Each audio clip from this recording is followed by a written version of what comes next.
മൂലക്കുരു അല്ലെങ്കിൽ പൈൽസ് നമ്മൾ ട്രീറ്റ് ചെയ്യുമ്പോൾ മരുന്നിനോടൊപ്പം തന്നെ പ്രാധാന്യം അതിന്റെ ഭക്ഷണ നിയന്ത്രണത്തിലും ഉണ്ട്. അപ്പൊ മൂലക്കുരു അല്ലെങ്കിൽ പൈൽസിന്റെ ബുദ്ധിമുട്ട് അനുഭവിക്കുന്നവർക്ക് മരുന്ന് കഴിക്കുന്നതിനോടൊപ്പം എന്തൊക്കെ ഭക്ഷണം കഴിക്കാം, എന്തൊക്കെ കഴിച്ചുകൂടാ എന്നൊക്കെ നമുക്ക് ഈ വീഡിയോയിലൂടെ നോക്കാം.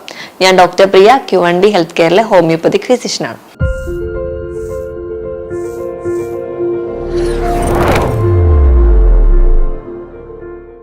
മൂലക്കുരു അല്ലെങ്കിൽ പൈൽസ് എന്ന് പറയുന്നത് മലദ്വാരത്തിനകത്ത് അല്ലെങ്കിൽ മലദ്വാരത്തിന്റെ താഴ്ഭാഗത്ത് ഉണ്ടാകുന്ന സിരകൾ പുറത്തേക്ക് വീങ്ങി തള്ളി വരുന്ന കണ്ടീഷനാണ്. അത് ഒരുപാട് പേരെ അലട്ടുന്ന ഒരു പ്രശ്നം തന്നെയാണ്. അപ്പൊ നമ്മൾ ട്രീറ്റ്മെന്റ് സൈറ്റിലോട്ടൊക്കെ വരുന്നതിന് മുൻപ് അതിനകത്ത് എന്തൊക്കെ കാരണങ്ങളാണ് ഉണ്ടാവുന്നത്, അല്ലെങ്കിൽ എന്തൊക്കെയാണ് അതിന്റെ ലക്ഷണങ്ങളെന്ന് നോക്കാം. കാരണങ്ങൾ എന്ന് പറയുമ്പോൾ ആ ഒരു മലദ്വാരത്തിന്റെ ആ ഒരു ഏരിയയിൽ അധികമായിട്ടൊരു മർദ്ദം അല്ലെങ്കിൽ പ്രഷർ വരുന്നത് കൊണ്ടാണ്. അത് പല കാരണങ്ങൾ കൊണ്ടുവരാം. കണ്ടിന്യൂസ് ആയിട്ട് ഇരുന്ന് ജോലി ചെയ്യുന്ന ആൾക്കാർ, ഇപ്പൊ IT പ്രൊഫഷണൽസ് അല്ലെങ്കിൽ ദീർഘദൂരം യാത്ര ചെയ്യുന്ന ഡ്രൈവർമാര്, അങ്ങനെയൊക്കെ ഉള്ളവർക്കാണെങ്കിൽ ഒരുപാട് നേരം ഇരിക്കുക, അപ്പൊ അതൊരു പ്രഷർ കൊടുക്കുന്നുണ്ട്, അതിന്റെ ഭാഗമായിട്ട് വരാം. അമിത വണ്ണമുള്ളവർക്കാണെങ്കിലും അതൊരു കാരണമാണ്. നമുക്ക് കൃത്യം വ്യായാമം ഒന്നുമില്ല, അതൊരു പ്രധാന കാരണമാണ്. അതോടൊപ്പം തന്നെ മലബന്ധം പോലെയുള്ള പ്രശ്നങ്ങൾ, കൃത്യമായിട്ടൊരു ടോയ്ലറ്റിൽ ഒരു പോകാൻ വേണ്ടി ഒരു പ്രത്യേകം ഒരു പീരീഡ് ഇല്ല, നമുക്ക് ആ ഒരു മലബന്ധം ഉണ്ടെങ്കിൽ കറക്റ്റായിട്ട് മോശം പോകുന്നില്ല എന്നുള്ളത് കൊണ്ടും പൈൽസ് ഉണ്ടാവാനുള്ള ചാൻസ് ഉണ്ട്. അപ്പം ഇതൊക്കെയാണ് പ്രധാനമായിട്ട് കാരണങ്ങൾ പറയുന്നത്. അധികമായിട്ട് നോൺ വെജിറ്റേറിയൻ ഭക്ഷണം കഴിക്കുന്നവർ, ഒരുപാട് നാരടങ്ങിയ ഭക്ഷണങ്ങളൊന്നും കഴിക്കാതെ ഫാസ്റ്റ് ഫുഡുകൾ തന്നെ ഡിപ്പെൻഡ് ചെയ്യുന്ന ആൾക്കാർ, വെള്ളം വേണ്ട രീതിയിൽ കുടിക്കാത്ത ആൾക്കാർ, ഒരുപാട് കോഫി അല്ലെങ്കിൽ മദ്യപാനം പോലെയുള്ള ശീലങ്ങളുള്ളവർക്കൊക്കെ ഇന്ന് നമുക്ക് പൈൽസ് ഒരുപാട് പേർക്ക് കാണാൻ പറ്റും. കുറച്ചുകൂടി ഏജ്ഡ് ആയിട്ടുള്ള ആൾക്കാരിലാണ് നമുക്ക് കൂടുതലായിട്ട് നമ്മൾ പൈൽസ് കണ്ടുവരുന്നത്. ഇപ്പൊ ഒരു കണക്കൊക്കെ പറയുന്ന പ്രകാരം ഒരു 50 വയസ്സൊക്കെ എത്തിയ ആൾക്കാർ ഒരു 50% ആൾക്കാർക്ക് നമ്മുടെ നാട്ടിൽ ഇന്ന് പൈൽസ് ഉണ്ടെന്നാണ് പറയുന്നത്. ഈ പൈൽസ് എവിടെ കാണുന്നു എന്നതിന്റെ പേരിൽ അത് രണ്ടായിട്ട് ഡിവൈഡ് ചെയ്തിട്ടുണ്ട്. ഉള്ളിലാണ് കാണുന്നതെങ്കിൽ, അതായത് മലദ്വാരത്തിന്റെ അകത്തേക്കാണ് കാണുന്നതെങ്കിൽ നമ്മൾ ആന്തരിക പൈൽസ് എന്ന് അല്ലെങ്കിൽ ഇന്റേണൽ പൈൽസ് എന്ന് പറയും. അതിന് നമ്മൾ 4 ഡിവൈഡ് ചെയ്തിട്ടുണ്ട്. ഒന്നാമത്തേത് എന്ന് പറഞ്ഞാൽ വളരെ ചെറിയ സൈസാണ്, വലിയ ബുദ്ധിമുട്ടുകളൊന്നും നമുക്ക് ഉണ്ടാവില്ല, വലിയ ലക്ഷണങ്ങളൊന്നും പുറത്തേക്ക് കാണിക്കാത്തവരാണ് ഗ്രേഡ് 1 എന്ന് പറയുന്നത്. ഇനി ഗ്രേഡ് 2 എന്ന് പറയുന്നത് ഗ്രേഡ് 1-നേക്കാളും കുറച്ചും കൂടി വലിയ ആളാണ്. അതെന്ന് പറഞ്ഞിട്ടുണ്ടെങ്കിൽ മലമൂത്ര വിസർജന സമയത്ത് പുറത്തേക്ക് വരികയും തന്നെ തിരിച്ചകത്തേക്ക് പോവുകയും ചെയ്യും. ഗ്രേഡ് 3 എന്ന് പറയുമ്പോൾ മലമൂത്ര വിസർജന സമയത്ത് പുറത്തേക്ക് തള്ളി വരികയും പക്ഷെ നമ്മളായിട്ടൊരു പ്രഷർ കൊടുത്താൽ മാത്രമേ അകത്തേക്ക് കയറി പോവുകയുള്ളൂ. ഗ്രേഡ് 4 ആണ് നമ്മുടെ പൈൽസുകളിൽ ഏറ്റവും ബുദ്ധിമുട്ടുണ്ടാക്കുന്നത്. ഭയങ്കര ചൊറിച്ചിലും നീറ്റൽ പോലെയുള്ള ബുദ്ധിമുട്ടുകളും വേദനയൊക്കെ ഉണ്ടാക്കുന്ന ഒരു കണ്ടീഷനാണ്. അത് എപ്പോഴും പുറത്ത് നമുക്ക് കാണത്തക്ക രീതിയിൽ നിൽക്കുന്ന ഒരു കണ്ടീഷനായിരിക്കും. ഇത് കൂടാതെ തന്നെ എക്സ്റ്റേണൽ പൈൽസ് അല്ലെങ്കിൽ ബാഹ്യമായിട്ടുള്ള കാണുന്ന പൈൽസ് ഉണ്ട്. അതെന്ന് പറഞ്ഞാൽ ഒരു സ്കിൻ ടാഗ് പോലെ മലദ്വാരത്തിന്റെ പുറം ഭാഗത്തായിട്ട് നിൽക്കുന്നത്. ഈ പൈൽസ് എന്ന് പറയുന്ന കണ്ടീഷൻസ് ഒരുപാട് പ്രശ്നം പലർക്കും ഉണ്ടാക്കാറുണ്ട്. ഇപ്പൊ ഗ്രേഡ് 1 അല്ലെങ്കിൽ 2 എന്ന് പറയുന്ന ഒരു സ്റ്റേജ് ഒക്കെ ആണെങ്കിൽ അത് വലിയ പ്രശ്നമൊന്നും ഉണ്ടാക്കത്തില്ല, നമുക്ക് വലിയ ബുദ്ധിമുട്ടൊന്നും ഉണ്ടാവില്ല. നമുക്ക് ജീവിതശൈലിയിലൂടെ തന്നെ നമുക്ക് മാനേജ് ചെയ്യാൻ പറ്റുന്ന ഒരു കണ്ടീഷനാണ്. എപ്പോഴും ഒരു ഏനോറെക്ടൽ കംപ്ലൈന്റ് ആയതുകൊണ്ട് തന്നെ നമ്മൾ ഒരുപാട് പേരും മടിക്കുന്ന ഒരു കണ്ടീഷനാണ്. ഒരു ഡോക്ടറെ കൺസൾട്ട് ചെയ്യാൻ പോകാൻ മടിക്കുന്ന ഒരു കണ്ടീഷനാണ്. പുറത്ത് പറയാൻ തന്നെ മടിക്കുന്ന ഒരു കംപ്ലൈന്റ് ആയിട്ടാണ് നമ്മൾ മൂലക്കുരുവിനെ കാണാറ്. ഒരുപാട് പേർക്ക് തന്നെ ഭയങ്കരമായിട്ട് ദേഷ്യപ്പെടുക, ഇറിറ്റേറ്റ് ചെയ്യുന്ന ആൾക്കാരെ നമ്മൾ തന്നെ തമാശയ്ക്ക് പറയാറുണ്ട്, ചിലപ്പോൾ അവർക്ക് പൈൽസിന്റെ ബുദ്ധിമുട്ടുണ്ടാവും. കാരണം അതുകൊണ്ട് അത്രയും അധികം ഉള്ളിൽ വേദനിക്കുന്നവരായിരിക്കും, പക്ഷെ അത് പുറത്ത് പറയാനുള്ളൊരു മടി കൊണ്ടാണ്. അപ്പൊ ഇത് എന്തൊക്കെ ബുദ്ധിമുട്ടുകളാണ് ഉണ്ടാവുക? പുറത്തേക്ക് ചെറിയ തടസ്സമായിട്ട് നമുക്ക് തൊടുമ്പോഴോ അല്ലെങ്കിൽ നമ്മൾ ആ ഒരു ഏരിയ ക്ലീൻ ചെയ്യുന്ന സമയത്ത് ഒരു ചെറിയ തടിപ്പായിട്ട് തോന്നാറുണ്ട്. ഇത് കൂടാതെ തന്നെ ആ ഒരു ഏരിയയിൽ കഠിനമായി ചൊറിച്ചിൽ ഉണ്ടാവാറുണ്ട്, ഭയങ്കരമായ ഒരു വേദന, മലം പോകുന്നതിന് മുൻപ് അല്ലെങ്കിൽ ശേഷമായിട്ട് ബ്ലഡ് പോവുക, അല്ലെങ്കിൽ അതിനോടൊപ്പം തന്നെ പോവുക, അല്ലെങ്കിൽ അവിടെ ഭയങ്കരമായിട്ടുള്ള ഒരു വേദന അനുഭവപ്പെടുക, ഭയങ്കര പുകച്ചില്, ചൊറിച്ചിൽ അനുഭവപ്പെടുക, ഇരിക്കാൻ പറ്റുന്നില്ല, നിൽക്കാൻ പറ്റുന്നില്ല, നടക്കാൻ പറ്റുന്നില്ല എന്നൊക്കെ ഒരുപാട് പേഷ്യൻസ് ഉള്ളിൽ നിന്ന് പറയുന്ന ഒരു കംപ്ലൈന്റ് ആണ് ഈ ഒരു അസുഖം എന്നുള്ളത്. അപ്പൊ ഇതൊക്കെയാണ് പുറത്ത് കാണിക്കുന്ന ലക്ഷണങ്ങൾ. ഇപ്പം ബ്ലീഡിങ് ഒക്കെ വന്നു, അത് ബ്ലീഡിങ് നമ്മൾ കൺട്രോൾ ചെയ്യാതെ പോകുന്നതിന്റെ ഭാഗമായിട്ട് അനീമിയ അല്ലെങ്കിൽ വിളർച്ച ഉണ്ടാവുന്നു, ഭയങ്കര ക്ഷീണമാവുന്നു. ചിലപ്പോൾ ആ ഒരു സ്റ്റേജിൽ എത്തുമ്പോഴായിരിക്കും നമ്മൾ തന്നെ അതിനെ എന്താ ഡോക്ടറെ കാണണമല്ലോ അല്ലെങ്കിൽ നമ്മൾ എന്തെങ്കിലും ട്രീറ്റ്മെന്റ് എടുക്കണമല്ലോ എന്ന് നമ്മൾ തന്നെ വിചാരിക്കുന്ന ഒരു കംപ്ലൈന്റ് ആണ് പൈൽസ്. അപ്പം നിങ്ങൾ ആദ്യമേ കരുതേണ്ട ഒരു കാര്യം എന്ന് വെച്ചിട്ടുണ്ടെങ്കിൽ ഏതൊരു കംപ്ലൈന്റ് ആണെങ്കിലും നമ്മൾ തുടക്കത്തിൽ ട്രീറ്റ് ചെയ്യുകയാണെങ്കിൽ നമുക്ക് ഈസി ആയിട്ട് അതിനെ മാനേജ് ചെയ്യാൻ പറ്റും. നമ്മൾ മടി കൊണ്ടോ അല്ലെങ്കിൽ മറ്റു പല കാരണങ്ങൾ കൊണ്ടോ നമ്മളൊരു ഡോക്ടറുടെ കൺസൾട്ടേഷനോ അല്ലെങ്കിൽ മറ്റാരോട് ഷെയർ ചെയ്യാതിരുന്നുണ്ടെങ്കിൽ അത് ഓരോ ദിവസം ചെല്ലുന്നതോടെ അതിന്റെ സ്റ്റേജ് കൂടി വരികയും നമുക്ക് കൺട്രോൾ ചെയ്യാൻ പറ്റാത്ത ഒരു കണ്ടീഷനിലോട്ട് പോവുകയും ചെയ്യും. പിന്നെ ഒരു എൻഡ് സ്റ്റേജ് എന്ന് പറഞ്ഞാൽ പിന്നെ ചിലപ്പോൾ സർജിക്കൽ ആവാം, നമ്മുടെ ഒരു ഏജ് ചിലപ്പോൾ അവിടെ പ്രശ്നം വരാം, അല്ലെങ്കിൽ നമുക്ക് മറ്റു പല ജീവിതശൈലി രോഗങ്ങളുണ്ടെങ്കിൽ അതൊരു പ്രശ്നമാവും. അപ്പൊ അതൊക്കെ ഉള്ളത് കൊണ്ട് നിങ്ങൾ ആ തുടക്കത്തിൽ അതിനെ ട്രീറ്റ് ചെയ്യാൻ വേണ്ടി ശ്രദ്ധിക്കുക. അപ്പൊ അതിന്റെ ഒരു മാനേജ്മെന്റ് സൈഡ് വളരെ ഇമ്പോർട്ടന്റ് ആണ്. അപ്പൊ നമ്മളിത് ട്രീറ്റ് ചെയ്യാതിരുന്നുണ്ടെങ്കിൽ അല്ലെങ്കിൽ അത് മറ്റു പല കോംപ്ലിക്കേഷൻസും ഉണ്ടാവും. ഇപ്പൊ ഞാൻ ഈ പറഞ്ഞ അനീമിയ കൂടാതെ തന്നെ അത് അവിടെ ഒരു ത്രോംബോസിസ് അല്ലെങ്കിൽ ഒരു ബ്ലഡ് ക്ലോട്ട് ഒക്കെ ആയിട്ട് ഫോം ചെയ്യാൻ അല്ലെങ്കിൽ സ്കിൻ ടാഗ് ആയിട്ട് പ്രസന്റ് ചെയ്യാനൊക്കെ കാരണമാവാറുണ്ട്. കാരണം ഈ ഒരു പ്രശ്നമുള്ളതുകൊണ്ട് അവരുടെ ലൈഫിനെ തന്നെ ഈ ഒരു കോംപ്ലിക്കേഷനോടൊപ്പം തന്നെ അവരുടെ ലൈഫ് സ്റ്റൈലിനെ അല്ലെങ്കിൽ അവരുടെ ജീവിതശൈലിയിലെ പല പ്രവർത്തനങ്ങളെയും അല്ലെങ്കിൽ അവരുടെ സ്വഭാവത്തിൽ തന്നെ ദേഷ്യം വരാനോ അല്ലെങ്കിൽ മറ്റു പല മൂഡ് സ്വിങ്സ് വരെ കാരണമാവുന്നുണ്ട് ഈ ഒരു പൈൽസ് എന്ന് പറയുന്ന രോഗം. ഇനി നമ്മളൊരു ഡോക്ടറുടെ കൺസൾട്ടേഷൻ എടുക്കുകയാണെങ്കിൽ ഡോക്ടർ പ്രോട്ടോസ്കോപ്പി അല്ലെങ്കിൽ മറ്റ് പുറത്തുള്ള പരിശോധനകൾ ശേഷം മാത്രമാണ് ഏതൊരു സ്റ്റേജ് ആണ് അല്ലെങ്കിൽ ട്രീറ്റ്മെന്റ് എങ്ങനെ പോകണം എന്നൊക്കെ നമ്മൾ തീരുമാനിക്കാറ്. ഇപ്പൊ തുടക്കത്തിൽ കണ്ടീഷനൊക്കെ ആണെങ്കിൽ ഹോമിയോപ്പതിയിൽ ഫലപ്രദമായ ചികിത്സ ലഭ്യമാണ്. ഈസി ആയിട്ട് നമുക്ക് കൺട്രോൾ ചെയ്യാൻ പറ്റുന്ന ഒരു കണ്ടീഷൻ മാത്രമാണ് പൈൽസ് എന്നുള്ളത്. ഇപ്പൊ ഒരു മാനേജ്മെന്റ് സൈഡിലോട്ട് പോകുമ്പോൾ ഏറ്റവും ആദ്യം നമുക്ക് ഇമ്പോർട്ടന്റ് ആയിട്ട് പറയേണ്ടതെന്ന് വെച്ചിട്ടുണ്ടെങ്കിൽ എപ്പോഴാണോ ആ ഒരു മലം പാസ് ചെയ്യാൻ വേണ്ടി തോന്നുന്നത് അപ്പൊ തന്നെ പാസ് ചെയ്യാൻ വേണ്ടി ശ്രമിക്കുക. അത് മാക്സിമം അത് പിടിച്ചു വെക്കാതിരിക്കുക. ആ ഒരു കറക്റ്റ് ടൈമിൽ തന്നെ പോവുകയാണെങ്കിൽ നമുക്ക് ഈ പൈൽസ് പോലുള്ള ബുദ്ധിമുട്ടുകൾ തീരെ ഉണ്ടാവില്ല.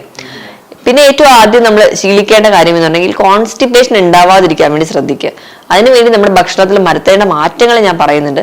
അതോടൊപ്പം തന്നെ ധാരാളം വെള്ളം കുടിക്കുക. നല്ലപോലെ വെള്ളം കുടിക്കുക. 2 മുതൽ 3 ലിറ്ററോളം വെള്ളം സ്ഥിരമായി കുടിക്കണം. നിങ്ങൾ ഒരുപാട് വിയർക്കുന്ന ജോലി ചെയ്യുന്നവരാണെങ്കിൽ അതിനനുസരിച്ച് കൂടി വെള്ളം കുടിക്കുക. നമ്മളെപ്പോഴും നമ്മുടെ ശരീരഭാരത്തിനനുസരിച്ച് നമ്മുടെ വെള്ളം കുടിക്കുന്നതിന്റെ അളവ് മെയിൻറ്റെയിൻ ചെയ്യുക. അപ്പം 25 കിലോയ്ക്ക് 1 ലിറ്റർ എന്ന കണക്കിൽ സ്ഥിരമായി തന്നെ വെള്ളം കുടിക്കാൻ വേണ്ടി ശ്രദ്ധിക്കുക. അപ്പൊ അതിനോടൊപ്പം തന്നെ ഇപ്പൊ കഫീൻ അല്ലെങ്കിൽ മദ്യപാനം പോലുള്ള ശീലമുള്ളവരാണെങ്കിൽ ഇങ്ങനത്തെ ശീലം ഉള്ളതിന്റെ ഭാഗമായിട്ട് നമുക്ക് നിർജ്ജലീകരണം അല്ലെങ്കിൽ ഡീഹൈഡ്രേഷൻ ഉണ്ടാവാനുള്ള ചാൻസ് ഉണ്ട്. അപ്പൊ അതുകൊണ്ട് നിങ്ങൾ മാക്സിമം അത് ഒഴിവാക്കുക. ആ ഒരു ഡീഹൈഡ്രേഷൻ ഒഴിവാക്കാൻ വേണ്ടിയിട്ട് നിങ്ങൾ ഈ ഒരു സ്വഭാവം ഉണ്ടെങ്കിൽ അത് കംപ്ലീറ്റ് ആയിട്ട് നിർത്തുക. അതുപോലെ പുകവലിയൊക്കെ കംപ്ലീറ്റ് ആയിട്ട് നിർത്തുക. ഇനി ഭക്ഷണത്തിന്റെ കാര്യത്തിലോട്ട് കിടക്കുമ്പോൾ നമ്മൾ ഏറ്റവും ആദ്യം നമ്മൾ പറയുന്നത് വെച്ച് കഴിഞ്ഞാൽ നാരുള്ള ഭക്ഷണങ്ങൾ കഴിക്കുക. ഏറ്റവും ആദ്യം ഇപ്പൊ നമ്മള് വേറെ എന്തൊക്കെ പ്രശ്നങ്ങൾ ഉണ്ടായിക്കോട്ടെ, മറ്റ് പല കാരണങ്ങൾ കൊണ്ടാണ് നിങ്ങൾ പൈൽസ് എങ്കിലും ഏറ്റവും ആദ്യം നമ്മൾ മാനേജ് ചെയ്യാൻ വേണ്ടത് നാരടങ്ങിയ ഭക്ഷണം കഴിക്കുക. നാര് എന്ന് പറയുന്നത് നമ്മുടെ പഴങ്ങളിലും പച്ചക്കറികളിലും മറ്റു പല ഭക്ഷണങ്ങളും ഉൾപ്പെട്ടിട്ടുള്ള ഒന്നാണ്. നാരിൽ 2 ടൈപ്പ് ഉണ്ട്. സോലുബിൾ ഫൈബേഴ്സും ഉണ്ട്, ഇൻസോലുബിൾ ഫൈബേഴ്സും ഉണ്ട്. ഈ സോലുബിൾ ഫൈബേഴ്സ് എന്ന് പറഞ്ഞാൽ നമ്മൾ ഓട്സിലൊക്കെ കാണുന്നതാണ്.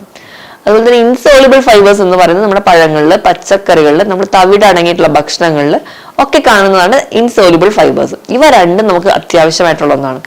നമ്മുടെ ശരീരത്തിൽ അല്ലെങ്കിൽ നമ്മൾ കഴിക്കുന്ന ഭക്ഷണത്തിൽ നിന്ന് വേസ്റ്റ് ആയിട്ട് മലം ഫോം ചെയ്യുന്നത് നമ്മുടെ വൻകുടലിൽ വെച്ചായിരിക്കും. ആ വൻകുടലിന്റെ ഒരു മൂവ്മെന്റ് വഴിയാണ് മലദ്വാരത്തിലേക്ക് എത്തുന്നു, അത് മലം പുറത്തേക്ക് പോകുന്നത്. അപ്പം ഈ ഒരു മൂവ്മെന്റ് കംപ്ലീറ്റ് ആവണം. ഈ മൂവ്മെന്റ് നടക്കണമെങ്കിൽ നമുക്ക് ഫൈബേഴ്സ് അത്യാവശ്യമാണ്. ആ ഒരു ബൾക്ക്, അതായത് ആ മല ഫോം ചെയ്യാനുള്ള ഒരു ബൾക്ക് ഫോം ചെയ്യണമെങ്കിൽ ഫൈബേഴ്സ് വളരെ എസെൻഷ്യൽ ആണ്. അപ്പൊ ധാരാളം ഫൈബേഴ്സ് അടങ്ങിയ ഭക്ഷണങ്ങൾ കഴിക്കുക. നമ്മുടെ വീടുകളിൽ കിട്ടുന്ന ഇലക്കറികൾ, ചീര അല്ലെങ്കിൽ തഴുതാമ, മുരിങ്ങയില, മധുരച്ചീര ഇവയൊക്കെ നിങ്ങൾക്ക് ഉൾപ്പെടുത്താം.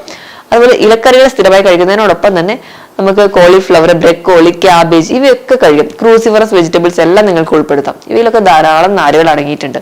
ഇപ്പൊ ഞാൻ ആദ്യം പറഞ്ഞ പോലെ സോലുബിൾ ഫൈബേഴ്സ് ഉള്ള ഓട്സ് അത് നിങ്ങൾ കഴിക്കാം. ഓട്സ് ഒക്കെ കഴിക്കുമ്പോൾ നിങ്ങൾ മാക്സിമം ഉപ്പുമാവൊക്കെ ആക്കിയിട്ട് കഴിക്കണമെങ്കിൽ ധാരാളം പച്ചക്കറികൾ കൂടി ആഡ് ചെയ്യാൻ പറ്റും. അപ്പം അതും നിങ്ങൾക്ക് വളരെ ഗുണം ചെയ്യും. അതുപോലെ തന്നെ വേരുകളിൽ ആയിട്ടുള്ള ഫ്രൂട്ട്സ് അല്ലെങ്കിൽ കിഴങ്ങ് വർഗ്ഗങ്ങൾ, ക്യാരറ്റ്, ബീട്രൂട്ട്, മധുരക്കിഴങ്ങ്, പൊട്ടേറ്റോ ഇവയൊക്കെ നിങ്ങൾക്ക് ഉൾപ്പെടുത്താൻ വരുന്നത്. ഇവയൊക്കെ നിങ്ങൾക്ക് ഒരു പരിധി വരെ നിങ്ങൾക്ക് മലബന്ധം പോലുള്ള പ്രശ്നങ്ങളും അതുപോലെ തന്നെ നിങ്ങൾക്ക് ഈ ഒരു പൈൽസിന്റെ ബുദ്ധിമുട്ടുകളും മാറ്റാൻ പറ്റുന്നതാണ്. ഇപ്പൊ പഴവർഗ്ഗങ്ങളുടെ കേസ് എടുക്കുകയാണെങ്കിൽ പേരയ്ക്ക, ആപ്പിള്, മുന്തിരി ഇവയൊക്കെ നിങ്ങൾക്ക് കഴിക്കാവുന്നതാണ്. നമുക്ക് പേരയ്ക്കൊക്കെ ആണെങ്കിൽ നമ്മുടെ വീട്ടിലൊക്കെ കിട്ടുന്നതായതുകൊണ്ട് തന്നെ നമുക്ക് ധൈര്യമായിട്ട് തൊലി അടക്കം തന്നെ കഴിക്കാം. അതാണ് ഏറ്റവും നല്ലത്. ഇപ്പം മറ്റ് പഴവർഗ്ഗങ്ങളൊക്കെ ആണെങ്കിൽ ആപ്പിളൊക്കെ ആണെങ്കിൽ നല്ലപോലെ ക്ലീൻ ചെയ്ത് തൊലി അടക്കം കഴിക്കുകയാണെങ്കിൽ കുറച്ചും കൂടി നല്ലതാണ്. അപ്പൊ നിങ്ങൾ മാക്സിമം ഈ പഴവർഗ്ഗങ്ങൾ കഴിക്കുമ്പോൾ ശ്രദ്ധിക്കേണ്ടതെന്ന് വെച്ചിട്ടുണ്ടെങ്കിൽ കട്ട് ചെയ്ത് കഴിക്കാൻ വേണ്ടി ശ്രദ്ധിക്കുക. ഒരിക്കലും ജ്യൂസ് ആക്കി കഴിക്കാതിരിക്കാൻ വേണ്ടി ശ്രദ്ധിക്കുക. പപ്പായ അല്ലെങ്കിൽ മറ്റ് നമ്മുടെ പരിസരത്തൊക്കെ കിട്ടുന്ന അല്ലെങ്കിൽ സീസണൽ ആയിട്ടുള്ള എല്ലാ ഫ്രൂട്ട്സുകളും നിങ്ങൾക്ക് കഴിക്കാം. ഏത്തപ്പഴം സ്ഥിരമായി കഴിക്കുന്നുണ്ടെങ്കിൽ അതും ഒന്ന് കുറച്ചാൽ മാത്രം മതി.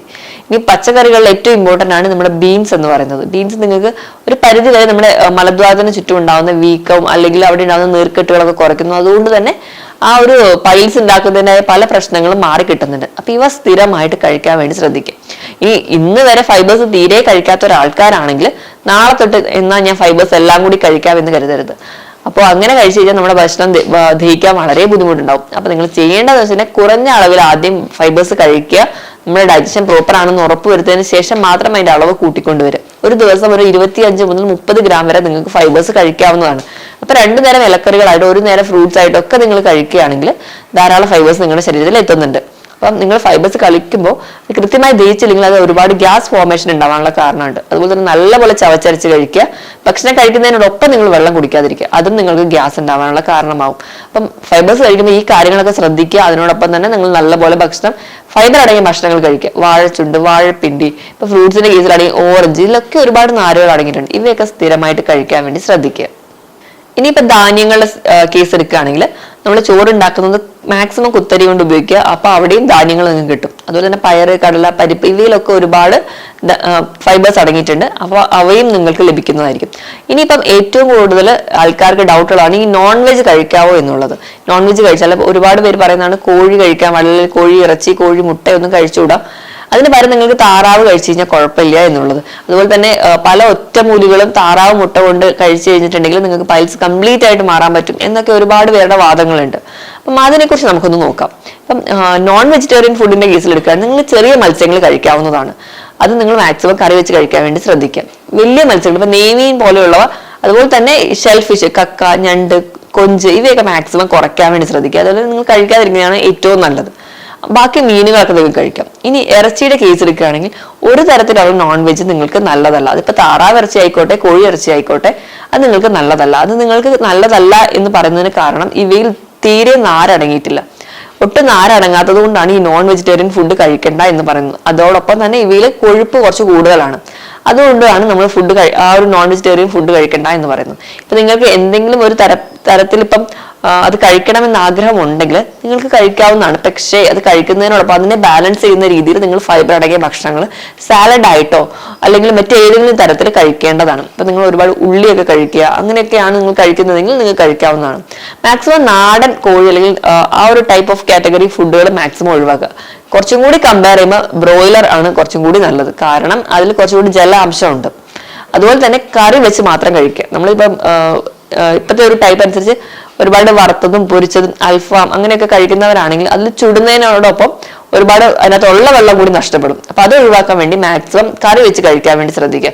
എപ്പോഴും കഴിക്കുന്നതിനോടൊപ്പം തന്നെ ഒരു സാലഡ് കൂടി കഴിക്കുകയാണെങ്കിൽ നിങ്ങൾക്ക് ബാലൻസ് ചെയ്ത് കഴിക്കാവുന്നതേ ഉള്ളൂ. പക്ഷെ ഇത് സ്ഥിരമായി കഴിക്കാതിരിക്കാൻ വേണ്ടി ശ്രദ്ധിച്ചാൽ മതി. മുട്ടയുടെ കേസ് എടുക്കുകയാണെങ്കിലും കോഴി മുട്ടയാണെങ്കിലും താറാവ് മുട്ടയാണെങ്കിലും അതിലുള്ള കണ്ടന്റ് ഒക്കെ സെയിം തന്നെയാണ്. അപ്പം കോഴി മുട്ട കഴിച്ചത് കൊണ്ട് ഒരു പൈൽസ് വരും, അതുകൊണ്ട് താറാവ് മുട്ട കഴിക്കുന്നു എന്ന് പറയുന്നതിൽ യാതൊരുവിധ ശരിയില്ല. അപ്പൊ നിങ്ങൾ ഒഴിവാക്കുകയാണെങ്കിൽ രണ്ടും ഒഴിവാക്കേണ്ടതാണ്. പിന്നെ നിങ്ങൾക്ക് വല്ലപ്പോഴും ഇങ്ങനെയൊക്കെ കഴിക്കുമ്പോൾ നിങ്ങൾ ശ്രദ്ധിക്കേണ്ടതെന്ന് പറഞ്ഞിട്ടുണ്ടെങ്കിൽ അതിനനുസരിച്ച് ഫൈബേഴ്സ് കൂടി കഴിച്ചാൽ മതി.